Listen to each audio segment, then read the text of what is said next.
Hello வணக்கம் friends, நல்லா இருக்கீங்களா? 10th ஸ்டாண்டர்ட் வாத்தியார்கள் அண்ட் டீச்சர்கள் 4 வருஷம் வேலை இல்லாமல் சும்மா இருக்கீங்களா? அதாவது 10th ஸ்டாண்டர்ட் சப்ஜெக்ட் உள்ள வாத்தியார்கள் டீச்சர்கள் உங்களுக்கு அருமையான ஒரு ஐடியா தரேன். வேலை இல்லாமல் சும்மா இருந்தீங்கன்னா, ஒரு சில ஸ்கூல் இருக்கும், ப்ரைவேட் ஸ்கூலு.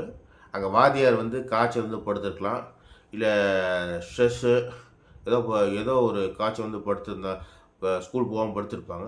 அந்த சமயத்தில் நீங்கள் போய் அந்த ப்ரைவேட் ஸ்கூல்லையோ ஆர் கவர்மெண்ட் ஸ்கூல்லையோ போய் சொல்லி கொடுங்க. சரியா? 10th ஸ்டாண்டர்ட்னா ஒரு கிளாஸ் தான் எடுப்பேன்னா எடுங்க, இல்லை 2-3 கிளாஸ் தான் எடுப்பேன்னு எடுங்க. அதுக்கு மேலே ரிஸ்க் எடுக்கக்கூடாதுன்னு நினைக்கிறவங்க அந்த 3 கிளாஸ் மட்டும் எடுங்க. சரியா? வேலை இல்லாமல் வாத்தியார்களுக்கும் டீச்சருக்கும் நான் சொல்கிற ஐடியா, போய் சொல்லிக் கொடுங்க. நீங்கள் நடந்ததை கன்ஃபார்மாக கேட்பாங்க. சரியா?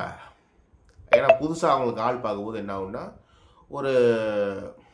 ஏதோ ஒரு கொஞ்சம் ஸ்ட்ரெஸ்ஸு குறைஞ்ச மாதிரி இருப்பாங்க. அதனால் நீங்கள் போய் சொல்லுங்கள். சொல்லி கொடுத்தீங்கன்னா அவங்க ஈஸியாக லேர்ன் பண்ணிக்குவாங்க. சரியா? அதான் ரிவிஷன் பண்ணுறது எப்படின்னு. சரியா? போய் சொல்லிக் கொடுங்க, மோட்டிவேட்டோட சொல்லிக் கொடுங்க. சரியா?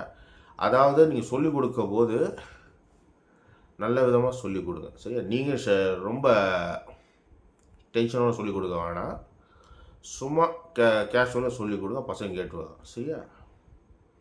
Thank you God.